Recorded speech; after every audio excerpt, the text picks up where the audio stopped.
Good day po sa ating lahat. Nandito po tayo ngayon sa Torre Lorenzo, Malate, Manila. Sa mga naghahanap po ng condo unit, Malate area, meron po tayong studio type. Ayan, pakita po natin ang loob. Pasok po tayo. Welcome po sa studio type. Ayan. 24 square meter po ito. So ayan, pagpasok po natin, makikita po natin ang ating kitchen. Ayan po. Kung ano po yung nakikita nyo, kasama na po yan sa turnover. Ayan po. Meron na po tayong range hood. Ayan. Modular kitchen. May cabinet na po yan. Laminated marine plywood po yan. So, pang matagalan, matibay talaga siya. Ayan po. Ayan, may ano na rin tayo. Faucet na rin po. Hindi po. Ayan. So, ayan po yung studio type natin. Ayan. Naka-tiles na po. Painted na yung walls. Ayan. So, ito po yung ating CR. Ayan, tiles na rin po. Ayan, malinis na malinis. Ayan. Kasama na siyang shower accessories.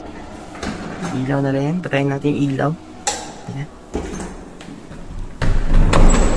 So, ayan po, may kasama na rin pong telephone para pwede tumawag sa admin. Ayan.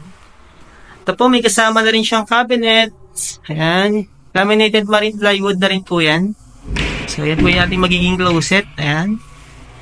Pwede po tayo mag-hang dyan ng mga damit. Ayan. Po siya. Hindi po siya built-in, kaya pwede siyang ilipat. Ayan. Kung gusto nyo ilipat, kung saan gusto nyo side, pwede po. So, ito naman po ang ating view. Ayan. Makati view. Ayan po. Ayan yung Makati. Ayan po, LRT station po yan. LRT. Pedro Hill Station. So, yan. Sa kabila. Ayan. Ito po yung ating window. Ayan po. Bubuksan po siya. So, hindi po siya. Safe pa rin po siya kasi pag binuksan nyo po, hindi po nabubuksan lahat. Konti lang yung pwedeng mabuksan. So, hindi po kasya yung tao dyan. Sarado natin. Ayan.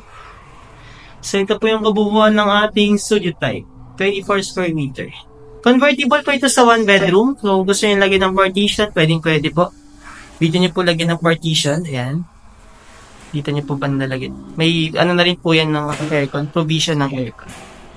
So, yun lang po. Sa mga gusto po mag-inquire, just PM my page lang po para ma-assist ko po kayo. And sa mga gusto mag-viewing on-site, pwede po magpa-schedule lang po muna tayo ng site viewing. Maraming salamat po. By the way, this is Mark Glenn de la Cruz po, property endorser dito sa Torre Lorenzo, Malate, Manila. Maraming salamat. Good day.